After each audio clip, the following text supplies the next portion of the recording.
In economics, we always say, if you want more of something, subsidize it. So if you want more, so like you go into McDonald's, you go into all these restaurants, and a 64-ounce Thirst Buster is cheaper than a bottled water. The bottled water is 89 cents, and the big old Coke is 69 cents.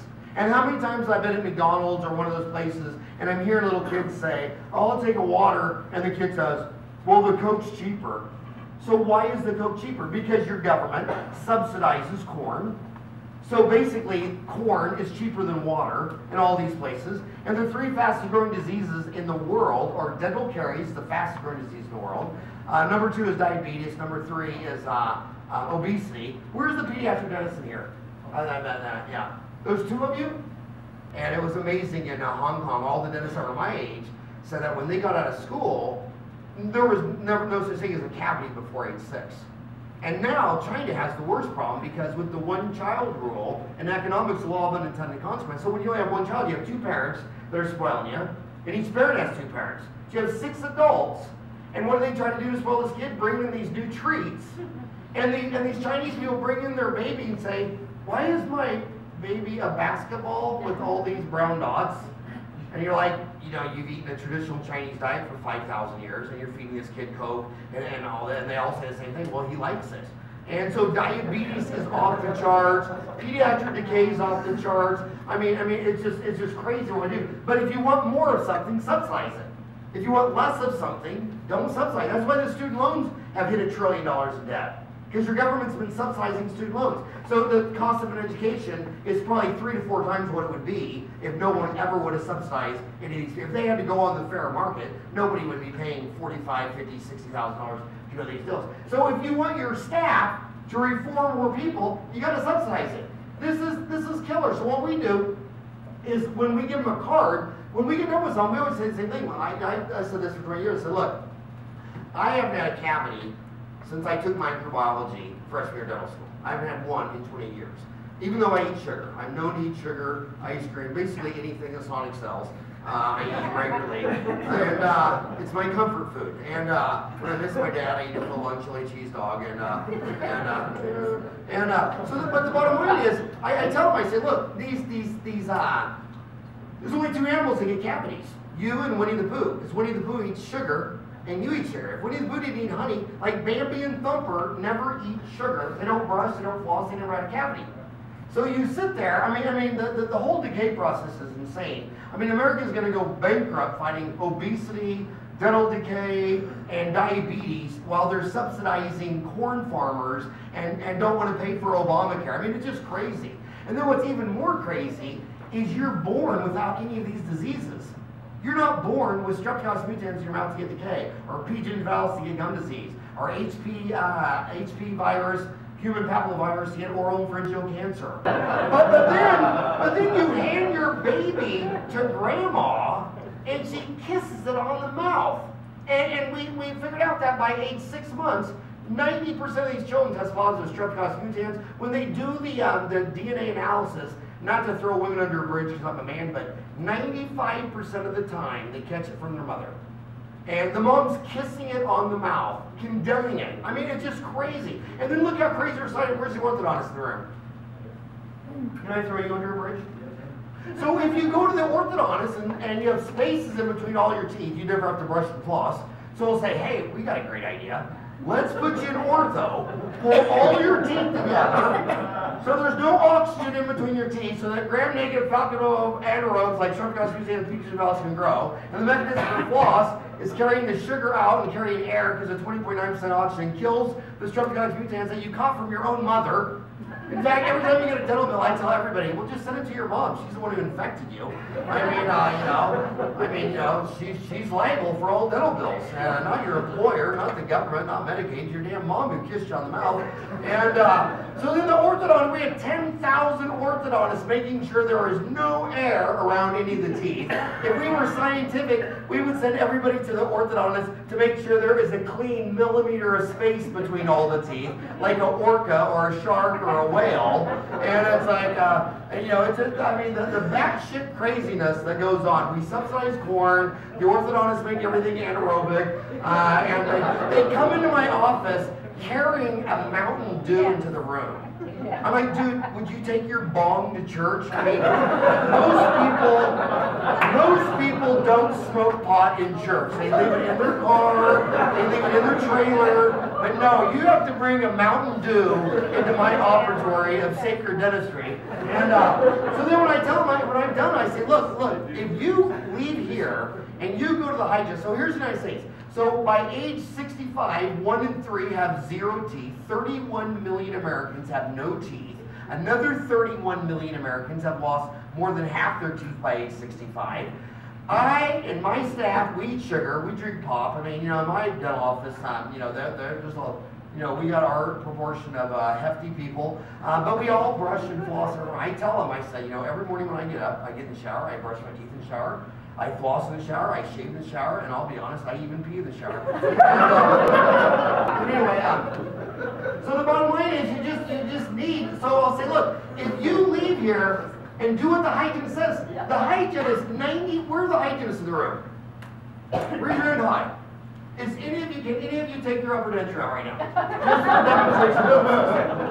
I'll say, 99.9, I've never met a dentist with a denture or a hygienist with a denture. I've never met one. So I said, so if you do what she says, and I tell you, your hygienist, she drinks Coke, but if you brush and floss every morning, you brush and floss every night, you'll have all your teeth when you're 65. And the minute you quit losing, don't do what she says, you're going to be back to me. Me and my assistant Jan, I've had the same, I have my first assistant from day one, Jan. I'm very proud of that because she's gone through 3 husbands, but she's kept me. And, but I always know I'm on probation because I don't think the first 3 guys all knew they were going to be fired. And so I'm always on figuring her. But I said, we don't get any of this stuff done. You get it done because you don't do what they do. So the choice is really clear. Either be a vegan and eat like Bambi and Thumper, or if you're going to eat American traditional food, you got to brush and floss every morning and brush and floss every night for the rest of your life.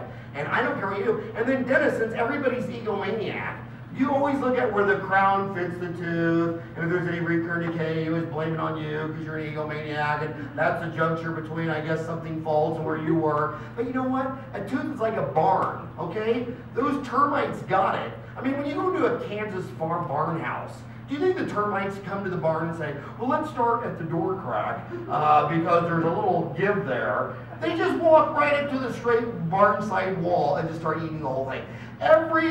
The population of the earth is 7 billion people. A nickel is a cc. 1 nickel's worth of saliva is 1 billion bacteria. So 7 nickels of spit is the population of Earth. And the only reason it's eating where the crown margin is because it can't eat the porcelain. And that's why Ed and Jason have had to change their whole mindset, because when you're doing a root canal, you got to start asking yourself, you got to be far more holistic. Like men, we're lucky. We pretty much, the average man dies at 74. Someday I'll be opening the refrigerator, reaching for a big hunk of cheese, and just fall over dead, okay? Women are now past 80. Why do women get 90% of all the hip replacements? Because men don't break their hips because they're lying very still in a coffin 6 feet underground. While grandma's still running all around in the store and all this kind of stuff like that. So men, you can't predict their age for insurance purposes very well at all, because you have 40,000 car deaths each year. That's almost all men. Look at the insurance rates. You have 30,000 suicides each year. That's almost all men. Women actually attempt suicide 3 to 1 with men, but women always do something. Women never hang themselves, they never shoot themselves. They always do they'll cut their vein with a butter knife, and then they'll post it on Facebook. Then the whole family comes and puts a Band-Aid on it. But men are violent. Men are very violent. They're like 99% of all the hangings, or 99% of all the suicide with a gun. Men get one thought and it's over. And then accidents are another 30,000 deaths a year. That's all men. In fact, look at forensic dentistry. If you have a root canal, build-up, and crown on a front tooth on a skull that's burned beyond recognition, it's a 96% chance it's a boy.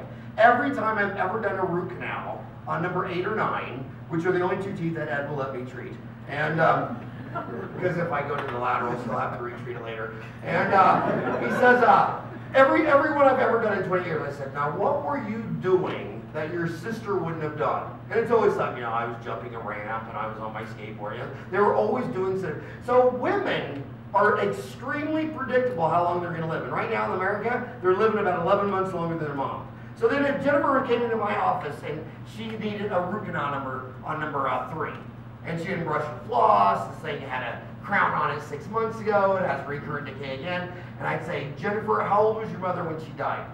And she'd say, oh, she's 85. And I'll say, does she have all of her mind there? Oh no, she has Alzheimer's, dementia, whatever. I say, well, are we really gonna treat this tooth that is termite food? Or should we pull it? I mean, I'm excited about implants simply for one reason.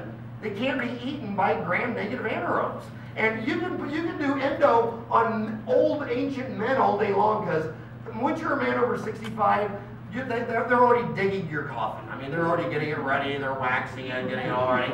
Women, I mean, you go into a nursing home, there's 100 women and one man named Lucky, and he only lives for about 2 weeks after he's in there. So then when these people come in, I'll say, if you do what the hygienist says, I'm never going to see you again. So what I'm going to do is I'm going to authorize this card, I'm going to sign it, so now it's good, and the fact that you sign it, they emotionally think it's no longer a business card. If you give this to someone that you think needs me, because I really wish you could replace yourself, because if you do what the hygienist says, I'll never see you again. Just like Jan's never going to do a filling on me, I'm not going to do a filling on Jan. If you do what the hygienist says, I'll never see you again. So do you know anybody like that? And see, you don't ask for referrals. And you know why you don't ask for referrals? Because it's seriously, I mean, I don't want to throw it in your bridge, but it's all ego-driven. Every year for 50 years, a Harvard Business Review goes to the Fortune 500. It looks at the most profitable 500 companies and the least profitable. And they go in there and they say, what do the CEOs have that are the most profitable? And they go in there and they look at them. And like in my lifetime, probably the fastest, best performing stock was Walmart and Walgreens. Okay, Jason, you're a smart man. Name the CEO of Walgreens. See, you would know, because Hollywood wants you to think that he's tall, dark, and handsome, like you, and Mr. Personality, and a leader, and charisma, and all that. No, the operators are all just like, they look like me and Ed, and they're humble. Because they listen to their team, they listen to their customers, they're just listening all day long, and they have humility. Everyone can approach them. All their employees feel safe to approach them. All their customers feel safe to approach them. And they just keep changing and fine-tuning their business and right on top. You don't have the humility. You're too, I mean, when you say the word lawyer, does the word humility come to mind? If I said lawyer, what's the first adjective that comes to mind? Liar. Liar, exactly. Yeah, and I mean, no one say. If you say cardiologist, I mean, where would humility and humbleness come on the first 50 words to describe this guy? It wouldn't even be on the list. And it's humility to say, hey, Jennifer, I'll probably never see you again. I mean, if you brush and floss every morning and every night, I'll never see you again. Do you think anybody would like our services that me and Jan provide?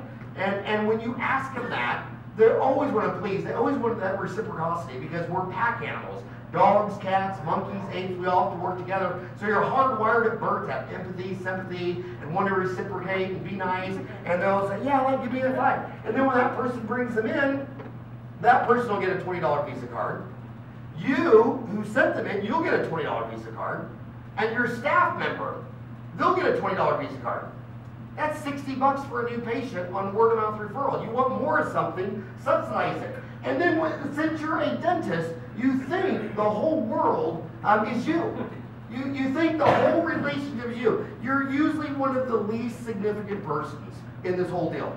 I mean, if I call this office 100 times, who am I going to talk to 98 times out of 100? Annette? And she's adorable. And do you think I've ever wanted to talk to Ed instead of Annette?